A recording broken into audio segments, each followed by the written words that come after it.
जय Hind and hello guys, स्वागत है आपका आपके अपने YouTube चैनल ज्ञानदेह होस्ट में। और इस वीडियो में मैं आपको बताने वाला हूं रेलवे रिक्रूटमेंट सेल यानी कि RRC northern railway new Delhi apprentice online form 2025 के बारे में कि कैसे आपको अंतिम समय के अंदर ये फॉर्म फिल करना है। गाइस अगर आपको नहीं पता तो बता दो कि इस फॉर्म को फिल करने की लास्ट डेट 24 दिसंबर 2025 है। तो आपके पास यहाँ पर ज़्यादा समय बचा नहीं है, चंद दिन बाकी है इस फॉर्म को भरने में। तो अगर आप अभी तक इस फॉर्म को नहीं भरे और आपका इंटरेस्ट है तो इस वीडियो को देख करके फॉर्म को भर लीजिए सभी प्रॉब्लम के हल सहित। तो चलिए शुरू करते हैं। अगर आपने अभी तक वीडियो को लाइक शेयर नहीं किया हो तो कर देना और चैनल को सब्सक्राइब करके बेल आइकन ऑन कर ले। फिर जो लिंक वीडियो के डिस्क्रिप्शन में दिया है आप ओपन करेंगे, आपको जानने को मिलेगा कि भर्ती 4116 पोस्ट पर निकाली हुई है। और जैसे कि मैंने आपको बताया कि 24 दिसंबर 2025 तक आप फॉर्म को भर पाएंगे। किस क्लस्टर या डिवीजन के लिए कितनी वैकेंसी किस ट्रेड के अंदर निकाली है और किस कैटेगरी के अंदर निकाली है, ये सब जानकारी आप यहाँ पर बहुत ही अच्छे से चेक कर सकते हैं।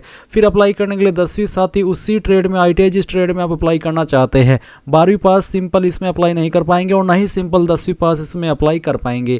एज लिमिट 15 से 24 साल और फीस जनरल OBC के लिए 100 और SC ST PWD and all category female इनके लिए कोई फीस नहीं है। सिलेक्शन आपका सिर्फ और सिर्फ मेरिट के द्वारा किया जाएगा जो कि बनेगी आपकी 10वीं की परसेंटेज और ITI की परसेंटेज को मिला करके। कोई एग्जाम और कोई इंटरव्यू इसमें नहीं होगा। अब आपने पूरी जानकारी जान ली है और मैं आपको भी बता दूं कि जो आपकी मेरिट लिस्ट है वो फरवरी 2026 के अंदर आ जाएगी।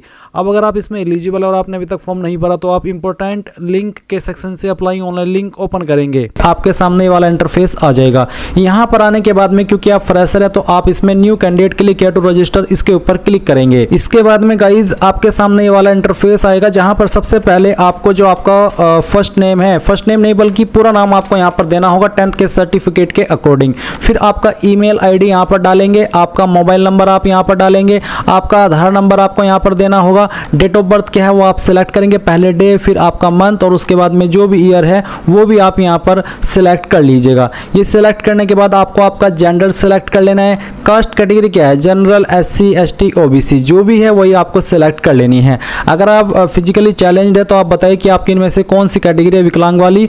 तो अगर आप है तो आप सिलेक्ट कर ले, नहीं तो आपको यहाँ पर नो के ऊपर क्लिक करना है। अगर आप एक्स सर्विसमैन है तो आप आपकी कैटेगरी सेलेक्ट कीजिए एक्स सर्विसमैन की, नहीं तो आप नो के ऊपर क्लिक करेंगे और फिर आप रजिस्टर के ऊपर क्लिक कीजिएगा। अब आप यहाँ पर देखेंगे you are now successfully registered और आपको यहाँ पर आपकी लॉगिन डिटेल्स आपके नंबर पर मैसेज के माध्यम से या फिर ईमेल के ऊपर सेंड कर दी है। अभी आप क्या करेंगे, आपको यहाँ पर लॉगिन का जो एक ऑप्शन देखने को मिल रहा है इसके ऊपर क्लिक करना है।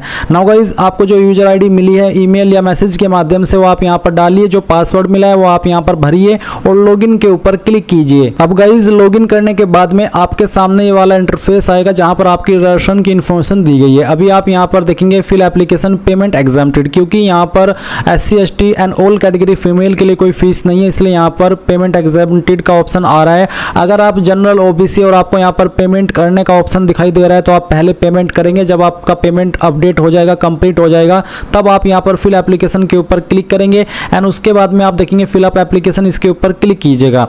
अब आप यहां पर देखेंगे पर्सनल डिटेल, तो आपका जो भी फादर नेम है वो आप यहाँ पर एंटर कीजिए 10th के सर्टिफिकेट के अकॉर्डिंग। नेशनलिटी में इंडियन सेलेक्ट कर लेंगे। रिलीजन आपका क्या है वो आप सेलेक्ट कर लेंगे। फिर आइडेंटिफिकेशन, आपकी बॉडी के ऊपर वो निशान जिससे आपकी बॉडी की पहचान होती है, निशान आपकी बॉडी के ऊपर कहीं पर भी हो सकता है, आप उस मार्क के बारे में लिखेंगे। अगर आपकी बॉडी के ऊपर एक से ज़्यादा मार्क है तो आप दूसरे मार्क के बारे में भी लिख दीजिएगा। फिर जो आपका एड्रेस है वो आप यहाँ पर लाइन 1, 2 और 3 यानी कि थोड़ा थोड़ा पार्ट आपके एड्रेस का तीनों लाइन के अंदर लिख देना है।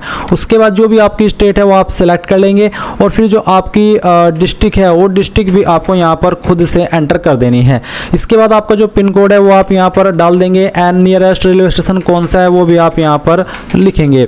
उसके बाद आता है एप्लीकेशन डिटेल, तो यहाँ पर है ट्रेड क्वालिफिकेशन, तो आपके पास ट्रेड योग्यता कौन सी है तो जो भी है वो आपको यहाँ पर एंटर कर देनी है। जैसे कि यहाँ पर ट्रेड योग्यता पूछा तो ITI institutions affiliated and recognized by state central government authority, यानी कि आपकी ITI स्टेट या फिर सेंट्रल गवर्नमेंट या फिर अथॉरिटी के द्वारा रिकॉग्नाइज्ड होनी चाहिए। तो यहाँ पर रिकॉग्नाइज्ड बाय कौन सी स्टेट के द्वारा रिकॉग्नाइज्ड है वो आपको यहाँ पर इसमें सेलेक्ट करना होगा। इस तरह से ये सिलेक्ट करने के बाद में ट्रेड आपको बताना है कि आपका जो भी ट्रेड है, फिर कौन से क्लस्टर के लिए आप अप्लाई कर रहे हैं वो क्लस्टर आपको सेलेक्ट कर लेना है, कौन सी यूनिट के लिए आप अप्लाई कर रहे हैं वो आपको सेलेक्ट कर लेना है। आप नोटिफिकेशन में जाकर के देख सकते हैं कि कौन सी यूनिट के अंदर किस कैटेगरी में कितनी वैकेंसी निकाली है। फिर यहाँ पर आप सेकंड यूनिट का ऑप्शन देंगे आपकी चॉइस के अकॉर्डिंग, उसके बाद में थर्ड, उसके बाद में फिर यहाँ पर फोर्थ फिर यहाँ पर आपका 5th और फिर यहाँ से 6th। तो आप आपकी इस तरह से चॉइसेस दे देंगे। ये देने के बाद में नीचे आता है क्वालिफिकेशन की जानकारी। तो सबसे पहले 10th आपने कौन से बोर्ड से की है, इनमें से जिस भी बोर्ड से की है वो आप सेलेक्ट कर ले। अगर आपका बोर्ड यहाँ पर लिस्ट में नहीं है तो अदर बोर्ड आप सेलेक्ट कर लीजिएगा। उसके बाद किस साल के अंदर आपने पास कर ली थी वो साल आप यहाँ पर सेलेक्ट करेंगे। एंड किसके अंदर नंबर है, मार्क्स, CGPA या फिर ग्रेड, जिसमें भी है वो आप सेलेक्ट करेंगे। अगर मार्क्स तो बताइए कि यहाँ पर मैक्सिमम मार्क्स कितने थे और उसमें से आपको कितने नंबर आए थे वो आप यहाँ पर एंटर कर देंगे। परसेंटेज आपकी कैलकुलेट कर ली जाएगी। अब आप यहाँ पर ITI की इन्फॉर्मेशन देंगे। तो ITI आपने यहाँ पर कौन से इंस्टीट्यूट के द्वारा की है उसका नाम आपको यहाँ पर देना होगा। ये देने के बाद में आप यहाँ पर देखेंगे आपने किस साल के अंदर पास किया, तो वो साल आप यहाँ पर लिखेंगे। और उसके बाद गाइज आप यहाँ पर सेमेस्टर वाइज नंबर की जानकारी भरेंगे। तो जैसे कि ITI सेमेस्टर फर्स्ट है तो सेमेस्टर फर्स्ट आपने किस साल के अंदर पास कर लिया था वो आप यहाँ पर लिखेंगे। मैक्सिमम मार्क्स क्या थे, मैं आपको डेमो के लिए भर करके दिखा रहा हूँ। आप आपके रियल मैक्सिमम मार्क्स भरेंगे और कितने नंबर आपको आए थे वो यहाँ पर डाल देंगे।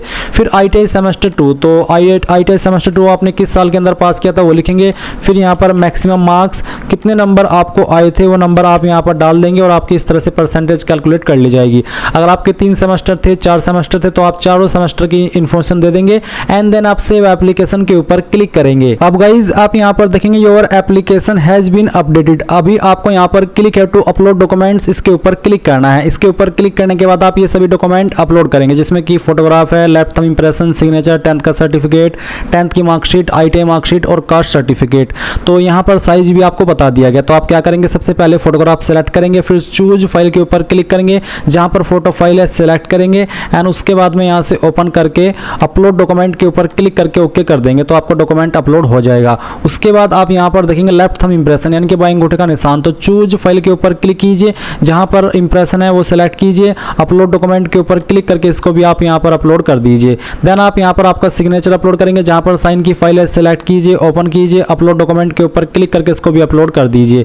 फिर आएगा आपका 10th का सर्टिफिकेट। तो चूज फाइल के ऊपर क्लिक कीजिए, जहाँ पर आपका 10th का सर्टिफिकेट है वो फाइल आपको सेलेक्ट कर लेनी है, ओपन करना है, अपलोड डॉक्यूमेंट के ऊपर क्लिक करके इसको भी अपलोड कर देना है।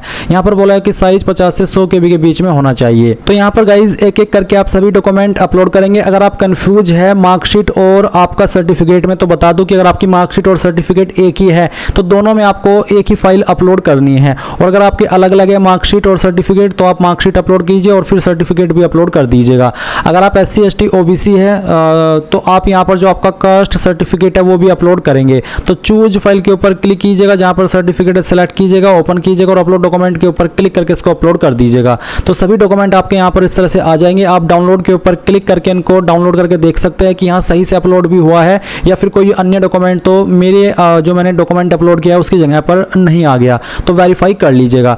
अब आप यहाँ पर देखेंगे click here to review and finalize application का ऑप्शन, तो आप इसके ऊपर क्लिक करेंगे। अब इसके ऊपर क्लिक करने के बाद जो भी जानकारी शुरू से लेकर अभी तक भरी है वो आपके सामने है। सभी जानकारी चेक करने के बाद यहाँ पर टिक कीजिएगा और उसके बाद फाइनल सबमिट एप्लीकेशन के ऊपर क्लिक करके ओके कर दीजिए। अब आप यहाँ पर देखेंगे कि आपका फॉर्म सबमिट हो चुका है। आप डाउनलोड प्रिंट एप्लीकेशन फॉर्म इसके ऊपर क्लिक करेंगे तो आपका फॉर्म का PDF ऑटोमेटिकली आपके मोबाइल या कंप्यूटर के अंदर डाउनलोड हो गया है। आप इसको प्रिंट करा करके रख लीजिएगा क्योंकि बाद में ये काम आएगा।